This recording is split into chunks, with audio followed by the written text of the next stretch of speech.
After the pandemic ended, we noticed a lot of reality-altering events.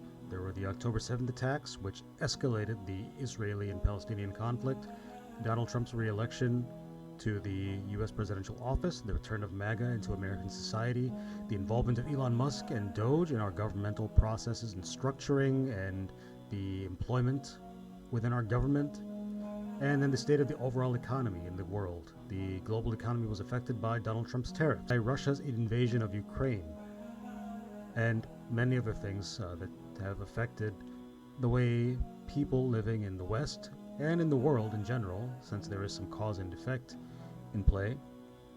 It's affected how they feel about where they live. So there has been a shift, a rather phenomenal shift in society, especially among Muslims living in Western countries. They have found another home in Malaysia.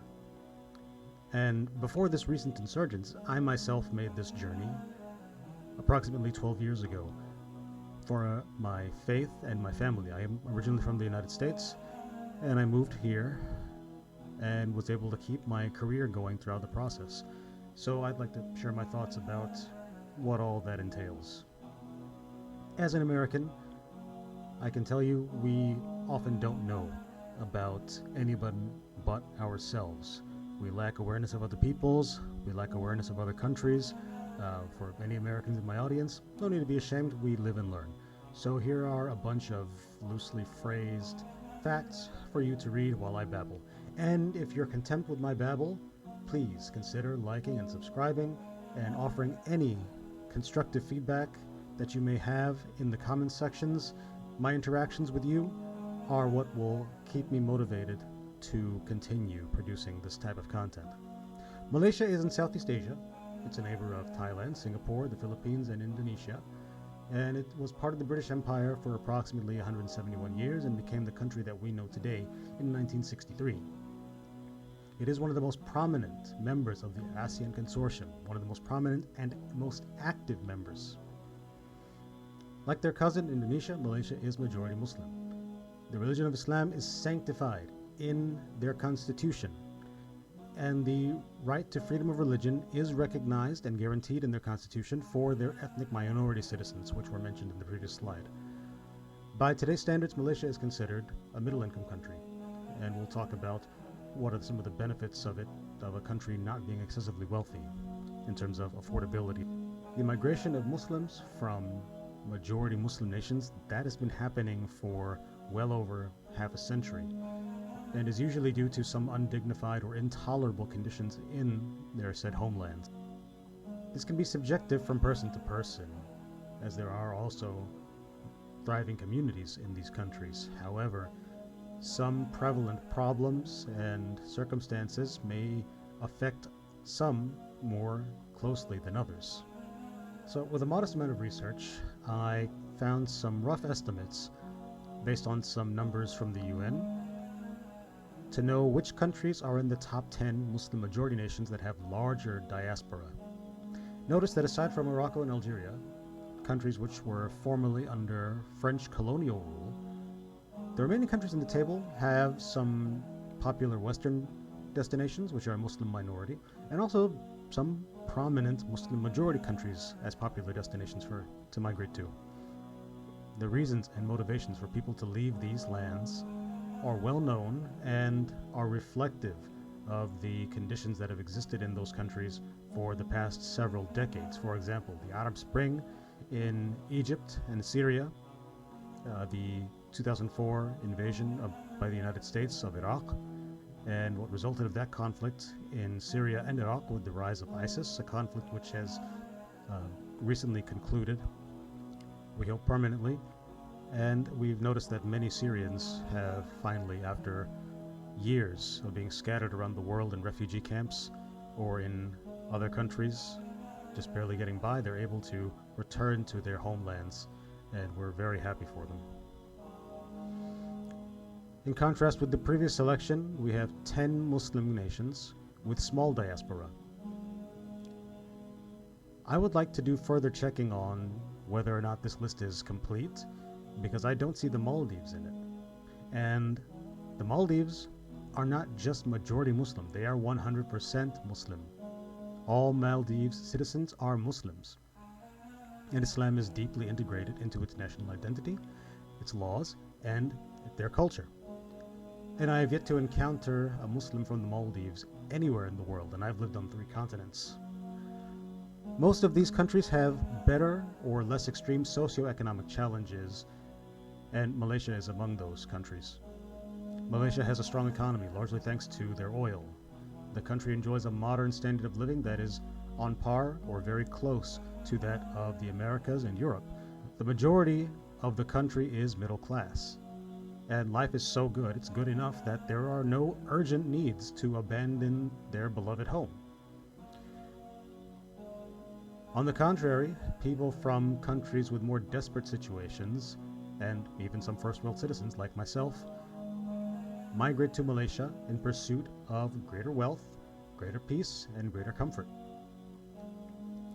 It may come as a surprise to many people from the West that the Muslim majority countries are some of the wealthiest in the world, and many non-Muslims from other non-Muslim majority countries immigrate to earn a piece of that prosperity for them and theirs. So both Muslims and non-Muslims come to Malaysia and countries like them.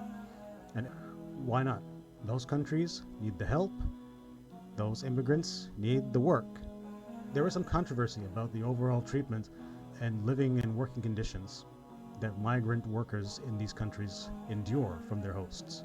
This was highlighted in 2022 during the FIFA World Cup, which was hosted by Qatar. Many fans around the world protested Qatar being allowed to host, considering their employment of low-cost migrants for the venue's construction. Okay, we're 8 minutes, 30 seconds into the video. Let's ask our primary question. Why are Muslims moving from the West and to Malaysia in particular? As I mentioned earlier, I myself was engaged to marry a Malaysian, and we both agreed that Malaysia is more accommodating of our Islamic values and safer for raising our family. I was confident.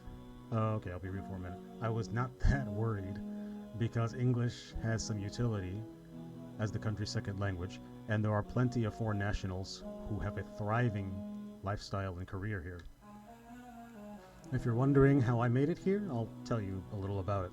Before the wedding, I started applying for work. I landed an interview with a well-known American company. I got the job. They sponsored my employment pass, and I started working a week after settling in my new home.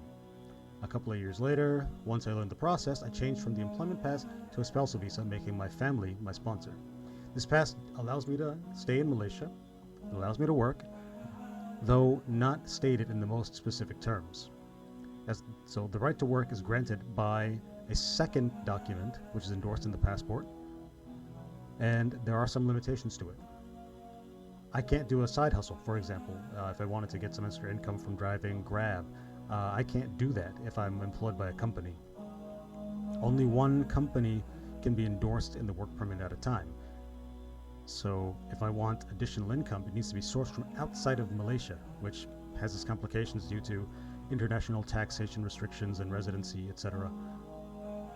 And so I'm kind of limited in what I can do to get money under this pass. Content creators who are in Malaysia, if you have any feedback or about challenges that you faced while creating in Malaysia, while you've been visiting or trying to stay here, are you using the digital nomad visa that exists for long-term stays? Let me know what your experiences have been. I'm interested. I've lived in Malaysia now for 12 years. I've married from the locals, I fathered 2 Malaysian children, I pay taxes, and I'm still a visitor. There is no implicit right to claim permanent residency. I wanted to apply for it, but according to the immigration officer that was attending me at the immigration department that day, I have to pass an on-the-spot Malaysian history and current affairs quiz, which is evaluated at that officer's discretion in order to have the application form. I don't know if this was an isolated occurrence or not, if it's standard procedure or not. I believe this is under revision now. I hope that it's a bit more logical and not so gate-kept unnecessarily. The Malaysian ringgit is the currency here, and 1 ringgit today is about 23 to 25 cents. An American quarter, a US quarter, is 1 ringgit.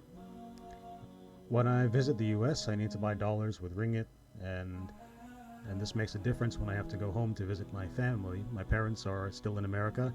They're older, they're weak, they can't come to me, I have to go to them. Speaking of weakness, my stay in Malaysia during my 3rd year was interrupted due to a rough bout that I had with cancer. There were some failures in the diagnostic processes here, and I could not be treated properly in Malaysia and urgently had to return to America, make my case to my conservative Republican state to put me on Medicaid, which is state-sponsored insurance. So Malaysia has free healthcare. It does work most of the time, I believe, but nothing is perfect. It is better than having no alternative in the United States. However, there is a form of free healthcare in the United States called Medicaid, but it is only reserved for the destitute. You have to be so poor. In my case, I was disabled and could not continue working. That's how desperate my situation had to be for the state to pay for my care. It's still following the privatized healthcare system. It's just that there's insurance that the state pays for. Not the federal government, but it's a state government sponsored. I got treated, I recovered, and eventually returned to Kuala Lumpur after 18 months.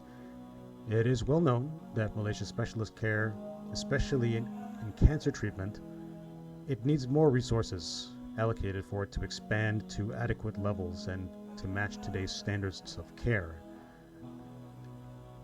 And I'm sure that the people in charge of the government and the Ministry of Health, they're thinking long and hard and working tirelessly to roll that out.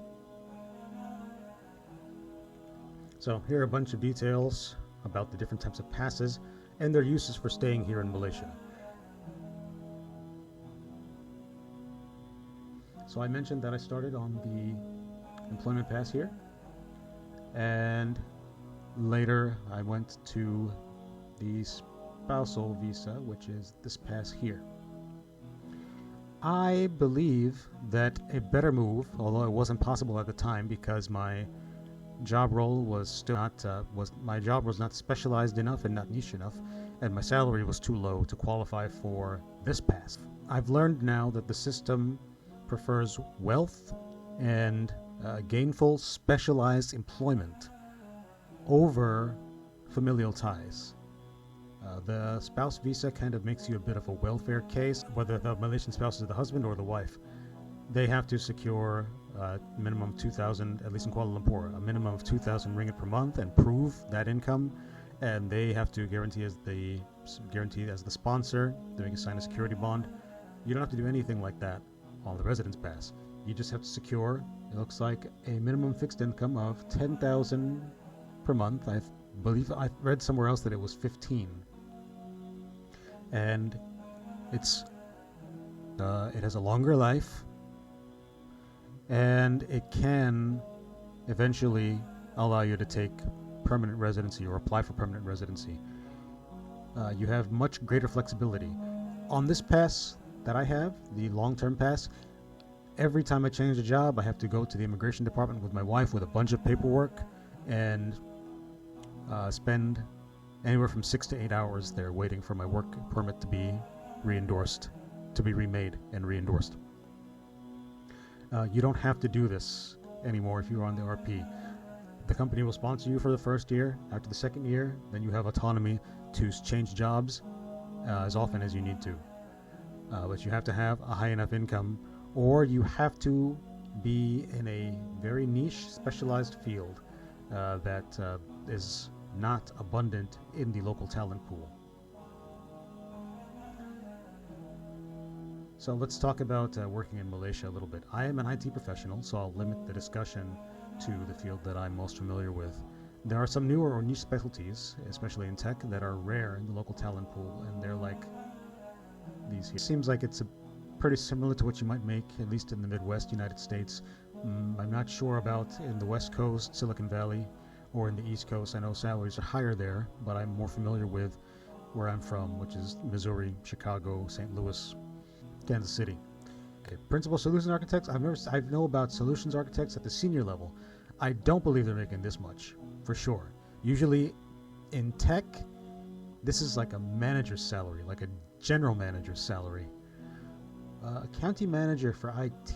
This is what I believe an expatriate would make if they were brought here. I'll talk to more about that in the next slide. Program director seems about right. If it's an imported expatriate, if somebody was invited to come here specially, not if they applied themselves, or not if they were already living in Malaysia. Certainly not if they were a citizen.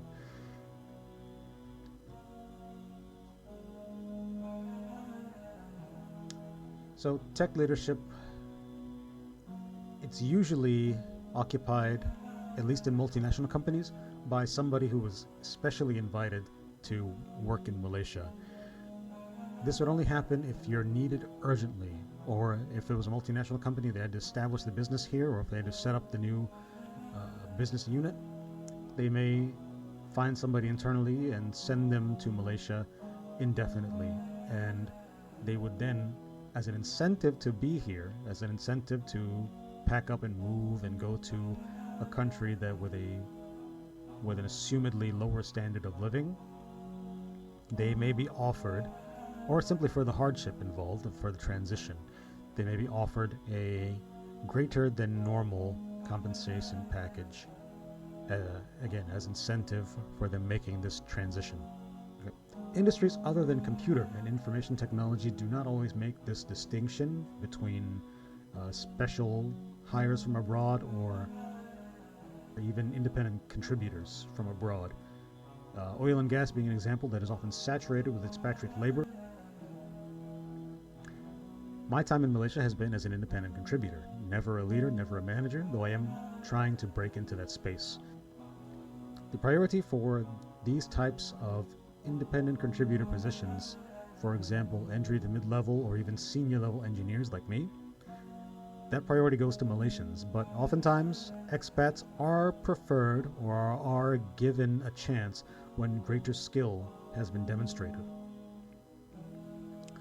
Expats are usually not offered augmented compensation packages for independent contributions. This is seen in the oil and gas industry, for example, but certainly not, at least in my experience, as far as I'm aware, in the tech sector. Here are some examples of IC roles in Malaysia. DevOps engineer, mid to senior. This is kind of the space that I've been working in for the past 12 years. This is about, I would say, in my experience, this is an accurate salary. It's adequate for Malaysia. It's adequate for the Midwest United States. In some states that have some higher costs of living, this would be like at the poverty line for those regions. This 2,700, this puts you slightly above the United States poverty line. And these are estimated salaries. I can't say that, I can tell you now that my time in Malaysia, I still have not reached the salary that I was given as an undergraduate intern in the year 2010 back in Lenexa, Kansas. I was paid at an hourly rate for the summer at a multinational company, and my compensation in Malaysia has not reached that level. Didn't need to, but it did give me some feelings, some thoughts and feelings about why that was. Someone at the architect level, this is about what I would expect, even at the principal architect level, which was shown at the earlier slide about the salaries and positions. This is what they are usually paid. DevOps engineering and site reliability engineering are very intertwined, kind of sibling positions. Sometimes the titles are used interchangeably. The compensation is very similar, but this higher limit here is very idealistic. You'd be hard-pressed to find that even in a multinational company.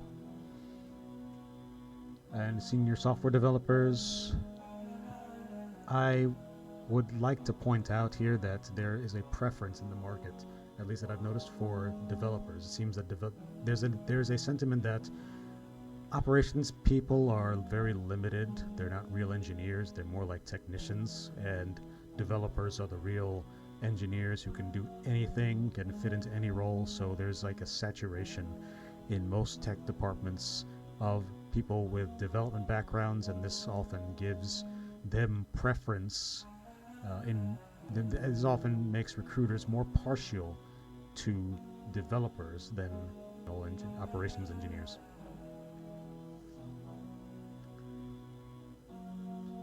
So you have to consider this. If you're a local hire, and you'll be hired as a local if you're already living here, especially if you did not receive a special invitation to work here, you may not be eligible for these higher paying, more special jobs, because they didn't seek you out.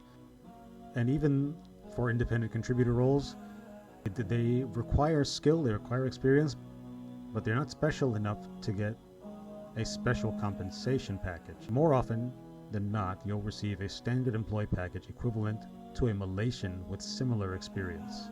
So there's no housing allowance, no children's school tuition fees. They won't do any tax adjustment for you, and if you have trouble filing your taxes on your own, they won't hire a specialist to do that for you. Some perks that people may be accustomed to receiving if they are expatriates or if they were sent on a secondary assignment, but if you're recruited locally, you've got to expect to be compensated like everybody else. Local compensation is not that bad either. You get a base salary, you got a performance bonus. I had no idea what that is when I worked in America. I didn't even know that increments were a thing, because in America, since it's an employer's market, it has been for as long as I've been alive, most of my adult life. I've known very little about, getting raises, very little about getting performance bonuses, because there's just not a lot of incentive for people to work for corporations other than the looming threat of homelessness. Also, I'll mention that I hardly see homeless people in Malaysia compared to other countries that I've lived in. America, Argentina, saw them all the time. Malaysia, very seldom. There's a good retirement. It's a government-run program, the EPF or KWSP. If you're going with the Malay acronym, the English acronym is EPF for Employee Providence Fund. The employer has to give 13%, mandatory. That's on top of what they deduct from your salary. So you might contribute 11% or 13%, and then the employer has to match that to 13%. So it gets invested every month.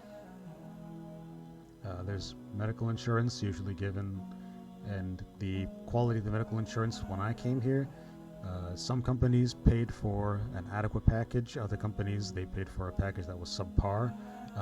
Since the pandemic and the increased awareness of the necessity for vaccinations for influenza and for mental health coverage and other things, the insurances offered by employers provided for their workers has improved, in my opinion. Annual leave, again, not a thing that's mandatory in the United States. If you're paid by the hour, you don't work, you don't get paid. I think it's the same thing here, but most positions are salaried. And 18 days a year is kind of a lot, It's in comparison, I think the conditions for employees in Malaysia, at least in terms of the contract, is better. There are some other things about working in Malaysia that people may have a more negative opinion about, but in my opinion, this is a better place to work. Now, for the cost of living, do you need a lot of money when you live in Malaysia? In my experience, strictly speaking about Kuala Lumpur, it is cheaper than many major cities in America. Again, being from the Midwest, let's look at Chicago as an example. A one-bedroom will cost you in Kuala Lumpur for $900 to $1,200. You can get a one-bedroom apartment that'll cost you about twice as much and a little more in Chicago. It's pretty much the trend everywhere else you see. You may pay $550 for a three-bedroom apartment outside the city center in Kuala Lumpur. If you're in the city center, yeah, you'll pay significantly more, but Look at what you have to pay in the US. Another thing that's cheaper here is food. Most working Malaysians, they don't cook every day because life is so busy. There's a lot of traffic, so you may have, just to drive 5 miles to work, you may spend an hour in the car. So that, I believe, in my experience, as a person that was working in the office 5 days a week, I spent anywhere from 2 to 4 hours in my car every day. And I had one car and a family of four, so there's commute. There's running the wife to work, running the kids to school, getting the kids again later, picking up the wife from the train station because the traffic is too bad to get to her office in the afternoon, so she needs to take the train to a station that's a bit closer to the house. So where's the time to cook? Most Malaysians have a go-to for cheaper food options, and food is cheap. Malaysians cook and eat non-stop. Food sales make loads of money because there's a lot of competition, and it's all good, and the government subsidizes the staples so that it's affordable for everybody. Most people don't go hungry in Malaysia. If you want to go hungry in Malaysia, you have to really not be doing anything. Whereas in the US, the cost for food and beverage is so high, there's so much overhead, so much tax, you have to have a proper place of business, a lot of regulations. It's not really that regulated here. It can be, but in some places, but the more closer it is to a developed nation standard, the higher the cost for the meal to cover the overhead cost. So keep that in mind. So technical expats in Malaysia, they have to, again, I think I've mentioned this a few times, that you need to bring some skills and knowledge that are not here. From the expatriates that work in Malaysia, most are from the Indian subcontinent or from Chinese countries, Singapore, which is like Malaysia's sibling, and of course the Western countries. The point is to fill gaps in skills, and right now this is in the areas of AI and certain workplace cultures like DevOps culture, and also to bring in a more global perspective. Asian companies had a way of working which kind of more resembled the era of the baby boomers. So some companies were structured as though it was still the 1970s, and they were not really modernizing the way they do things, not modernizing the way that they treat employees, and bringing in Western leadership kind of offered a fresher perspective on things, a more relevant perspective on how business can be done and the benefits that come with it.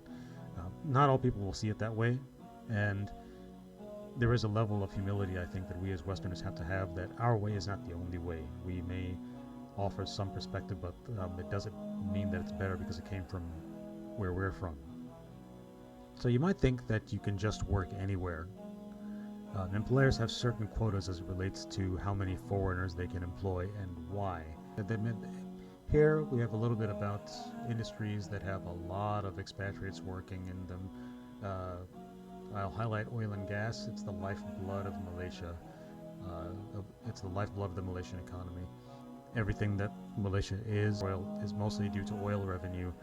Tourism does a great deal, but not to the level of oil. Typically, these are senior expatriates. You may have independent contributors coming into in areas of reservoir engineering and other oil and gas specialties, but usually these people will be put in advisory roles. Then we have information technology and computer. We have many global delivery centers for different multinational companies like IBM and some of the other companies mentioned here. And oftentimes the management at first will be maybe from the HQ. Talking about the tech sector in Malaysia, there is a sizable and adequate number of people working in the tech sector. There are plenty of technical professionals. However, there is a skills gap. If we want to use the colonial term coolie, I didn't mention this in the first slide, but there is a slang word, coolie, if you're not familiar with it. It was used by the British to refer to cheaper South Asian or Far East Asian labor. And it's a slang word in Malay, believe it or not. My wife knew it in Malay, and then we later discovered that it's actually British. So, colonial British, to be precise. So, you have a lot of call centers that are just doing basic triage for first and second tier incidents. The incidents may not even be resolved by someone local. If it's too complicated, it could just be that there's a third-party component, and then it gets a ticket gets raised with the vendor, and then the vendor fixes it. So sometimes tech workers, lower-level tech workers, are just doing communications, just emailing. Only second and third tier would be analyzing logs and trying to get to the bottom of something, then doing the root cause analysis. Third tier, I have very rarely seen third tier resolutions being handled from Malaysia. Usually the third tier folks are in the US or wherever the origin of the multinational company is. So you may be coordinating with them, but you may not actually be the one resolving the issue. If you are, that's good. You've demonstrated that you're capable of this, and then you've gotten into that upper tier of specialty, and that will help you stay relevant and excel. But where they do need to sometimes follow the sun, they can't have a bunch of people working at night in the US, and they don't want a bunch of people working at night in Malaysia, so they can't outsource it all here, and they can't have everything back home either, because it's too expensive back home, and it's not practical to do it, to have them work at night here. So they follow the sun method, where they have maybe some more experienced folks, a minimal amount to keep salaries down back home, and more lower to mid-level expert people in the Malaysian center, where the labor is cheaper. It sounds really bad when you say it out loud, and maybe it is, but I don't know if it's good or bad. I just know that it is, and I try to find a way to stay relevant in this sphere and keep excelling. I believe that Malaysia is a good alternative for any Westerner, especially for Muslims, if they're looking for a place where their Islamic values are appreciated, where they're normal, where you are not going to be worried about your children's Islamic education because it's in the school system, and where all the food is halal, most of it. And you can handle being in a place where some things are below your standard of living. Many things will be better than the standard of living that you grew up with in your country. If you're comfortable with being a long-term visitor, even a tax-paying one, if you can tolerate multiculturalism, and if you have enough savings. In my case, I would say you need to have at least $10,000 in savings if you want to come here, because of unexpected bouts of unemployment that may come due to your immigration status or other expenses. You may have to fly home suddenly. And to renew your passport. The United States passport is $160 every 10 years. If you got kids, then you got their passports to worry about too, because this is one thing you have to realize. If you have American citizenship that is transferable, your children are considered American. If you want to visit home, you can't get them a visa, even though it's a little cheaper. I tried that.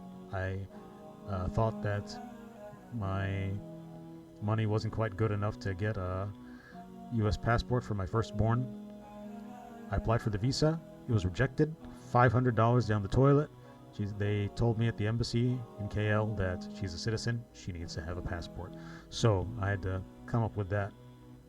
And that, at the time, that was 25% of my disposable income after taxes. That was rough, but it was necessary. The other thing you have to consider is in Malaysia, there is a school of thought. I'm going to get into a bit of religious discussion here. Malaysians are Shafi'i, and they tend to follow Ghazalian Shafi'ism. Their Aqidah is Ashari. They're partial to the scholarship of Azhar, and also the traditions that come from parts of Yemen. You, as a Westerner, may have been more accustomed to, if you're ethnically from the Indian subcontinent, you may be accustomed to a fully Hanafi or Deobandi type of Islamic paradigm. If you're multicultural and you were dependent on the English language medium dawah, then more than likely you're a bit more tolerant, or you're a bit more comfortable with Salafism, like I am. And you got to realize Malaysians have their fiqh too, and their scholars are here, and they are more educated than you. Just because some differences were not published in our English language previously does not mean that the scholarship here was unaware of them. They didn't talk about it until it came to their attention that their students were consuming da'wah in English, and they were learning about the differences that we were highlighting. So then they started talking about them, and they actually gave a bigger picture. They said, yeah, this is what the other scholars say, this is what we say, and this is why. And now you understand why. It's not coming out of thin air. They're not going against the dalil. It's a difference. It's a legitimate difference of opinion, and you have to be comfortable with that. You have to become more tolerant of ikhtilaf. If I had a chance to go back in time and try all this differently, what I would do is try to save more money before coming here, maybe $20,000. And instead of trying to get residency based on my familial tie, I would leverage my professional expertise and try to get more training, because competition for work here is becoming really intense now. So I would go get more training, more knowledge, maybe a master's degree. I would try to do all of that before moving, or at least have it, in the works while I'm moving. I would probably try to do more about some professional community activism. Just working your 9 to 5, from 9 to 5, it's not enough anymore. I was from the inner city of the United States, and I thought that I had surpassed the expectations just by getting a college degree. But if you're just an average American undergrad, it's not enough anymore. You have to be exceptional. You have to be like in the top 10. You have to be in the top 10, the upper tier of skill, and you got to fill your GitHub up with a lot of stuff. You can't compete being an average American anymore. You got to be a subject matter expert. That's what I would do differently in preparation for making this transition. I don't regret what I did, but the smart thing to do is always look back, see what you could have done better, see how you can improve, and how you can advise others to not make the same mistakes that you did, or not to overlook things that you did, not to overlook opportunities that you overlooked. Thank you for taking the time to listen to this humble presentation. When I recorded it, it went to 50 minutes. When I edit it, I'll see how much I can cut it down. Thank you for listening to me babble as long as you did. I hope it was worth it. Let me know if there are any questions or concerns. Leave comments, ask questions about living in Malaysia, about working in Malaysia, about technology. I'll answer in whatever way I can, the best way I can. Thanks.